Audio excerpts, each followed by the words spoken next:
This week's episode is sponsored by Helio Gas Detection.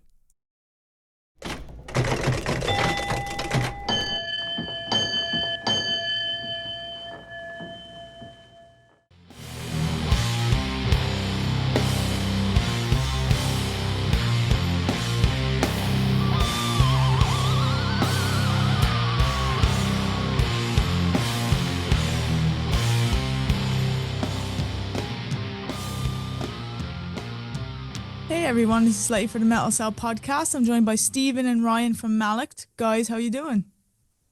Hey, thanks for having us. Thank you, Letty. I'm good. All good, all good. This is the guys' debut interview as well, so, big deal. Really happy to sit down and chat with you guys about your new EP. Thank you for having us. Thanks.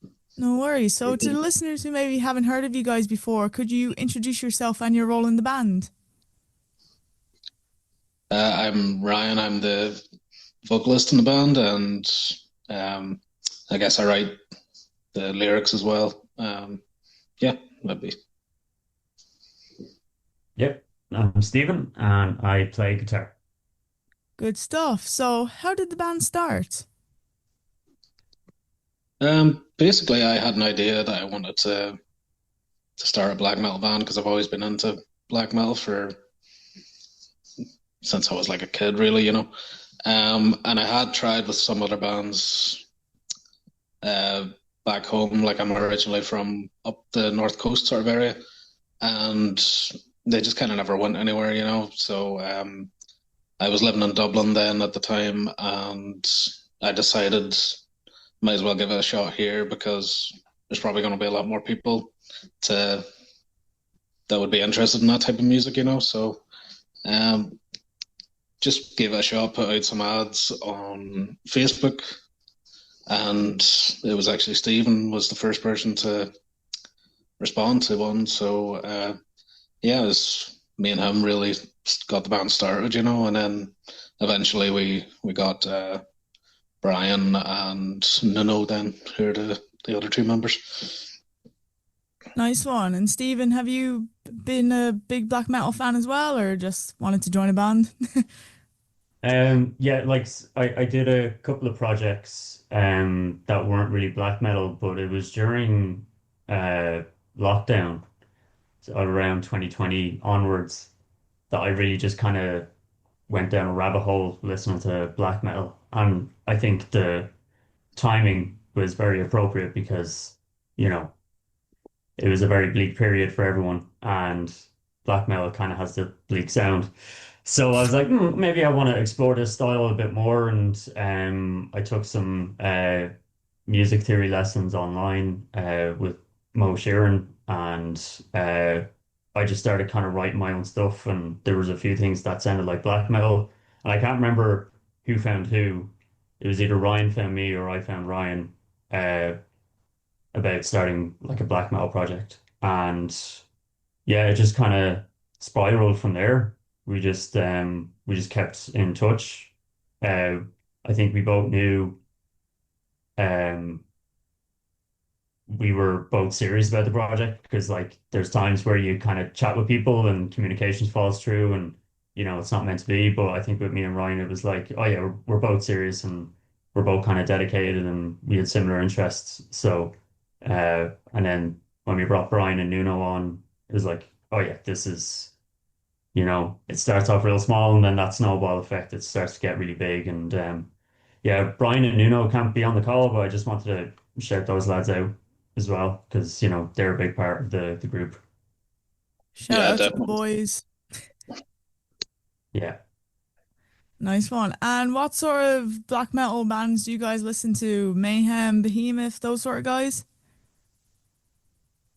I'd be into all sorts, to be honest with you. As I say, I've been listening to it since I was like a kid. So I started off obviously with Mayhem, Bathory, Immortal, Dark Throne, all the usual sort of suspects. But now I've fucking listened to anything and everything, all the bands that have like, 2 monthly listeners on Spotify and stuff like ourselves. So yeah. And Stephen, yourself? Um, so yeah, like your usual suspects, Emperor, Dark Throne, Immortal, that kind of that 90s boom period. And then like the more recent stuff would be like Magua, Spectral Wound, um, who else would be? Um, those are the main ones that kind of jump to mind.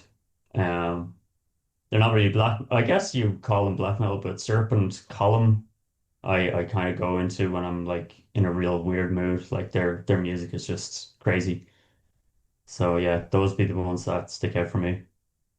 Awesome. And your debut EP, Black Sorcery, came out the 15th of June. How was the recording process for it? It was good, but it was kind of a little tumultuous. We had a lot of different things going on with different band members. No sort of like internal conflict or anything like that. Just a lot of personal issues, sort of. But yeah, it took a little longer than we would have liked because of that. But no, I mean it was all pretty smooth when we actually were able to get together and get into the studio. Nuno was a great help. He did all the recording and the mixing and stuff. So yeah, as well as playing bass, of course. So yeah, he was pretty instrumental in getting it out there. Yeah. Yeah, like what Ryan said, it was the trickiest part was getting four people that have their own private lives to sync. But once we were there and we got into the studio, it was like we all put our game faces on and uh it was still a lot of fun. Like we had some fun just throwing out ideas, or if someone made a mistake, we would listen back over the recording and things like that and just kind of poke fun at each other. But it's like it was all tongue in cheek. But we were still very dedicated getting the tracks done. So like Ryan said, uh, without Nuno, I don't know where we would be because he produced all the drums and he provided bass on the tracks. So yeah, he was very instrumental with getting the EP over that line. Awesome. And did you guys meet up and do it yourselves in a home studio, or did you go out to like an outside studio and record together? We actually we went to Pirate Studio in Glasnevin there. Um, Oh, but yeah, we just recorded it ourselves there with just basic audio interface and the mics and stuff provided there.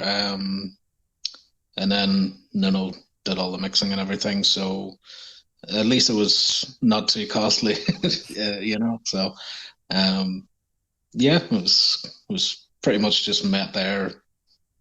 Um, did like the vocals one session, then the next session did guitars, whatever, and Nuno then worked out the drums and everything. nice one. And do you have a favorite memory from the recording session? You can all give an answer each. Do you want to go first there? Me? That's a tricky one to think because like there's been a few things. I don't know. There's been a few funny like outtakes of Ryan's vocals that we would always like listen back, whereas like I don't know, his voice would crack and he would redo it, but we'd always listen back to it. Or there'd be a weird sound in the guitars, and I'd be like, get rid of that sound. And it would be there for weeks or months, and I like, can we please get rid of that weird sound the guitar is making? So those would be the ones that stuck out for me, to be honest.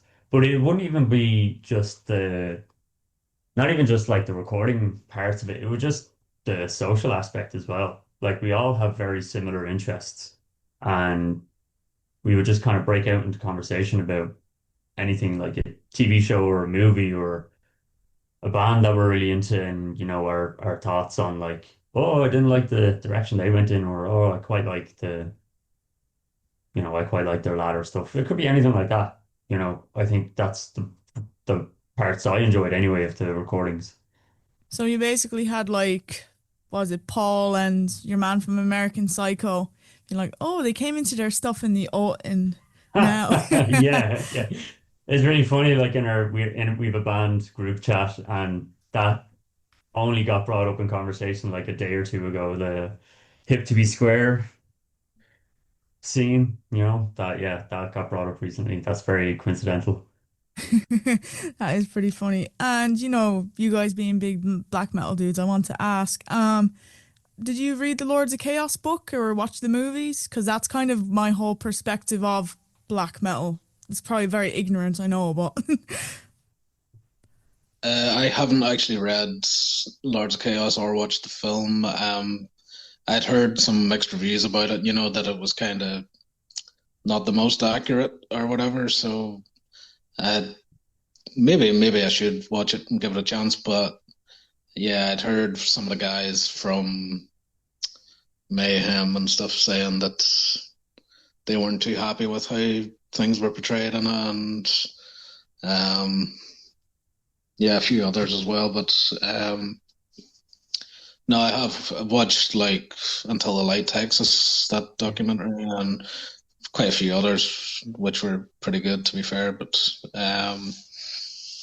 yeah, that'll be yeah, I blame Lars Ulrich for recommending Lords of Chaos to me. I saw him pull it out in What's in My Bag from Amoeba, and he recommended it. And me, 16-year-old me being, oh, that's cool. I'm gonna read that and bring that to school.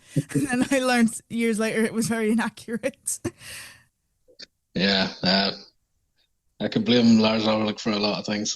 Oh yeah. I'm glad you mentioned Until the Light Takes Us, Ryan, because I think, yeah, if you want to delve deeper into like black metal lore, I guess you call it, I would say start with that. I haven't even watched Lords of Chaos, but I know it's kind of divisive, and for me, like that's kind of bottom of the watch pile for the moment. That's fair enough. Like between that, from what I've read and what I've seen, and then like YouTube videos being titled like the scariest band ever in metal, and it being like Varg and Euronymous next to each other. Well, I'll have uh, to check that one out. Was it Till the Light Takes Us? yeah, yeah, Yeah, it might be Wow. up on YouTube in full, to be honest. yeah. Probably is at this stage. Yeah, I'd say so. Yeah. Definitely I'll have to check that out and see if I can get a repositioning of my things in black metal. Would you? And you wouldn't listen to too much black metal yourself, no? I more so find the history of it more interesting than the music. Like I like the memes of it being like recorded on like a $2 mic, but that's about it. I've checked out Horrenda and Adversary, of course, like the Irish boys, but apart from that, not a lot. Mhm. Mhm. Yeah, it's not everyone's cup of tea, definitely. Yeah. Yeah, I Very, try. it's a very acquired taste. Yeah, it's like wine. It's very acquired taste. Ah, yeah. So you can both give an answer each for this as well. If you could collaborate with any musician, dead or alive, who would it be? And it doesn't have to be from Mallacht. Mm. Um, a big one for me would probably be Quorthon from Bathory, just because he was so influential in the development of black metal and also folk metal, and which I'd also be a big fan of. Yeah, like for me, he like I know some people say black metal started with Venom, but they they don't really have the black metal classic sound, in my opinion. Like they coined the term, but they don't have that shrieked kind of raspy vocal, and um yeah, they're missing a few elements, I think, anyway. But for me, he pretty much single-handedly created black metal in my eyes. So yeah, he'd be a big influence for me. I'd love to be able to collaborate with him. Because if I remember right, I think it's Bathory and Celtic Frost. They were both credited with creating black metal. Yeah, Celtic Frost would definitely be a huge influence as well, and their previous band Hellhammer too. So um, also Sodom, the German band, their early stuff is like pretty much proto black metal, so yeah, they'd be another big influence on myself, especially Tom's vocals and stuff. And Stephen? Um, the first name that comes to mind is Mike Patton of Fate No More. There's no coincidence that I'm wearing a Mr. Bungle shirt right now. Like any project that he's involved in, like I am just gravitated towards. So, but I feel like if I was to collaborate with him, I would quit music altogether because like his brain just works so differently, and I don't know how I could write a riff that would suit his kind of style, that avant-garde style.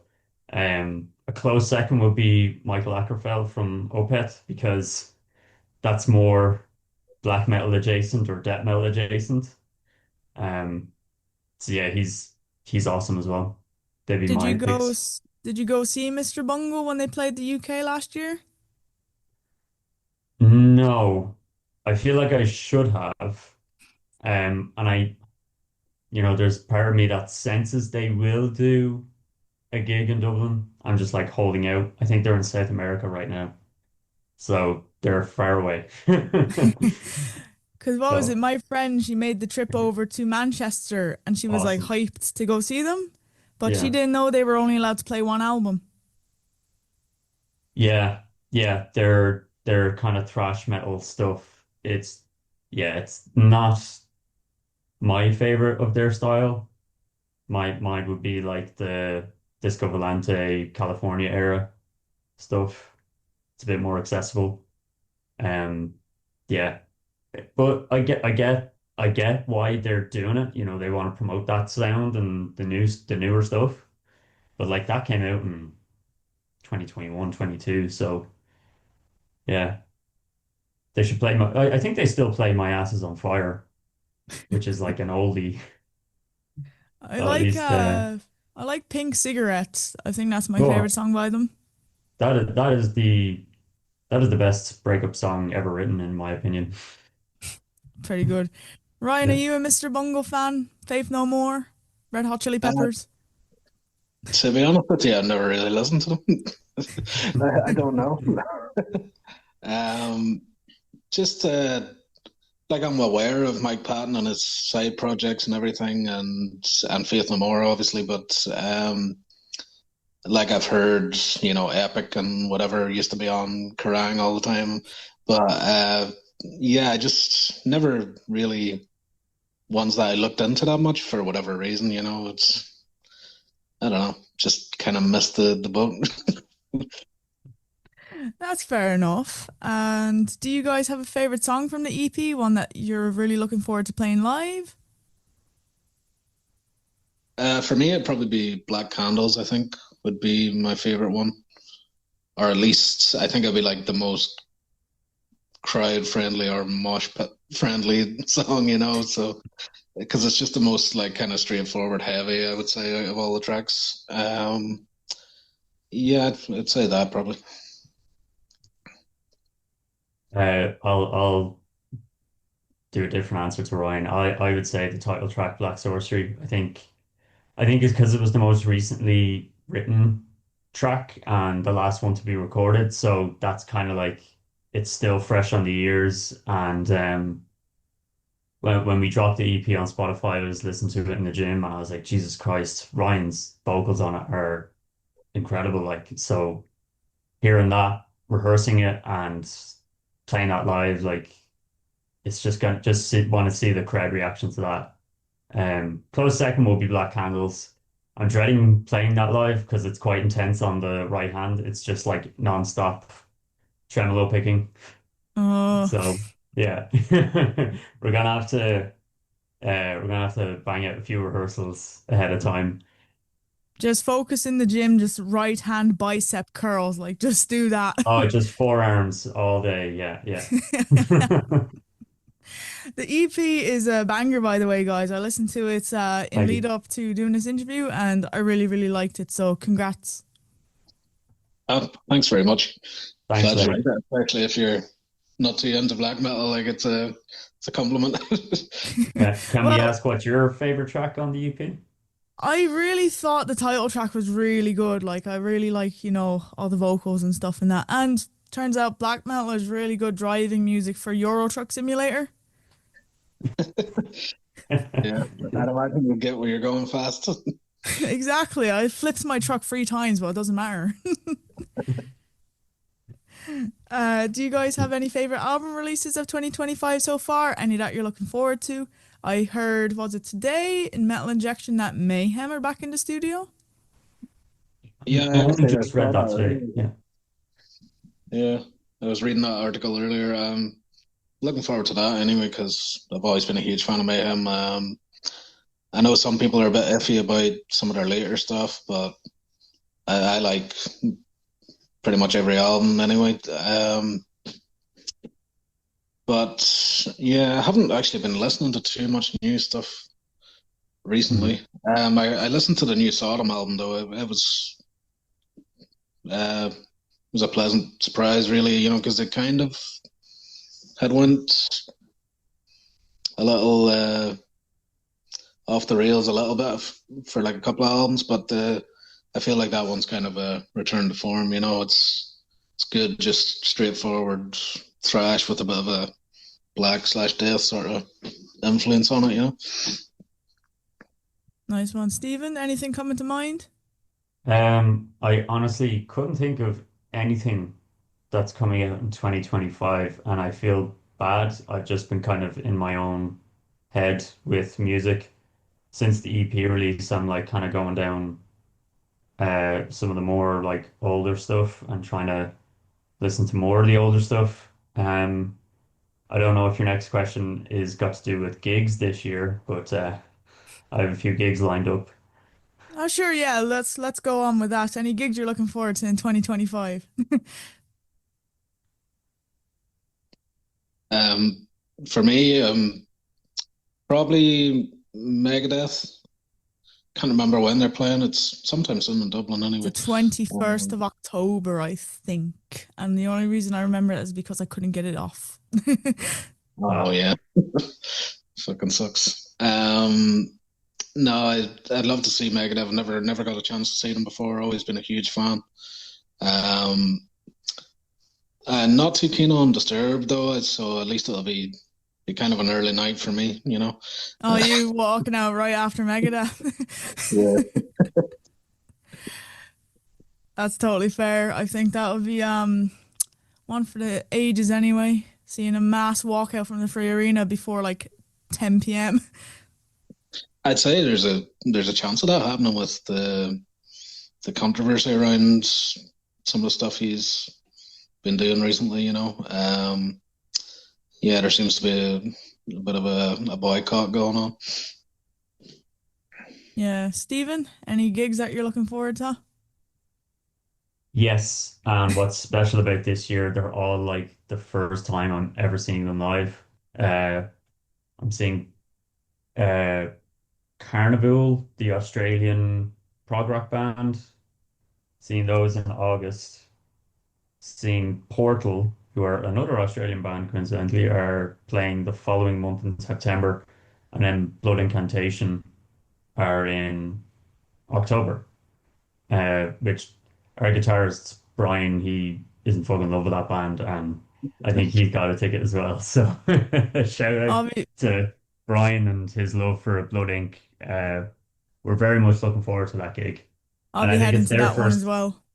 You'll be there. Yeah. Awesome. Yeah, yeah.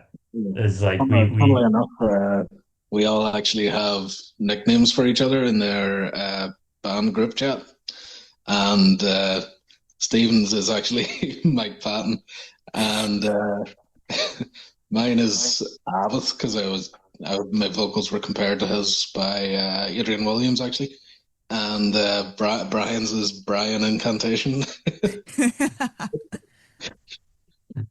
yeah, yeah.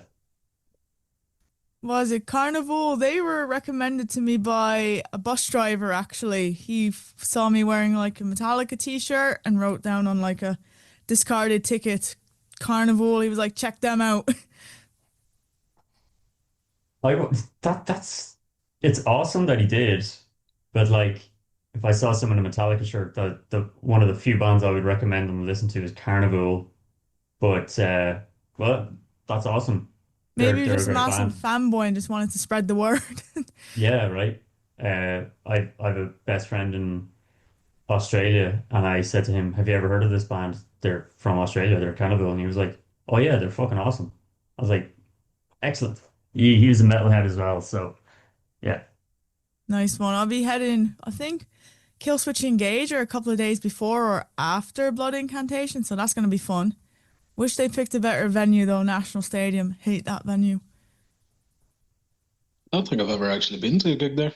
It's a I think I boxing was like, arena and they keep forcing gigs into there. Oh shit. I think Um, I was didn't Gojira play that the last time they played here? They did, yes, with Employed to Serve and Alien Weaponry. Yes, yeah, that was a weird setup. Yeah, I was trying to get Turnstile tickets today and they've put Turnstile into National Stadium and half like the seats you won't be able to see from because they're all on yeah. the side because it's built for boxing. Jeez, like just book Vicar Street. That would be a much better venue for it. Yeah, or I think they're putting gigs back on in the Ambassador, so Yeah, I remember reading that. That's really cool. yeah, I think a couple of friends when told that to them, they were like, "Oh, I remember seeing Slayer there," and Yeah, I saw Megadeth for the first time there. It was great. Yeah. yeah, no, hopefully, might get upgraded. We'll have to see. And we're on to our last question. Do you have any advice for anyone wanting to start a band in 2025? um, I don't know. I guess it's for us. It's been like a really hard journey finding members. To be honest with you, it's taken ages to like get the full band together, especially with reliable members that you can actually count on. So yeah, for me, it would just be like perseverance is the key, really. Just you're gonna have to wade through a load of shite really before you find worthwhile members and people who are serious about the music. But you just have to stick with it. Like that's really my main bit of advice. Yeah. I think just going off experience so far with Mallacht is like if you if you're looking to start a band and you meet someone with a shared vision, kind of like what happened with me and Ryan, and you have that instant kind of connection and you are both serious and you kind of know where you want to go with it. Um, take it slow at the start, see, because I was kind of like, because where I'm based right now, I was like, do I want to commit to a band based in Dublin? That's kind of be a bit of a stretch with the location. I was like, and then we recruited Brian, and I was like, Brian's the right guy for the job. And so we booked, Pirate, and we went in for a rehearsal. And I was like, okay, I'll just see how that goes. And then walking out of it, I was like, okay, yeah, this is definitely worth it. So if you feel like it's worth your time, commit to it. And yeah, make sure the people you bring in, they share that same vision. They're reliable, they're professional, they're on time. You know, I sound like a boss, but it's just, again, from experience, this is the kind of thing you need from a band member. Um, but yeah, it's most of it is like collaborative, if you all get along with each other and you are all sound and probably waffling now, but like that's just kind of how it's gonna go at the beginning, like in a band. That's Yeah, just the only way it's gonna work. I do think attitude has uh, a big part to play in it as well. To be fair, everybody has to, be understanding of each other and just have a good, relaxed attitude, not be a fucking princess or anything like that. So yeah, Awesome. And of course, have fun. Yeah, of Exactly. course. Most important, be on time, have a good attitude, and have fun. Although I'm not sure that's allowed with black metal, you know. Oh, yeah, you have to be true Cavelt, don't you? Yeah. Guys, thank you so much for taking the time out your evening to talk to me. Thanks for No, having us, Letty. thanks very Really much for appreciate having it. us.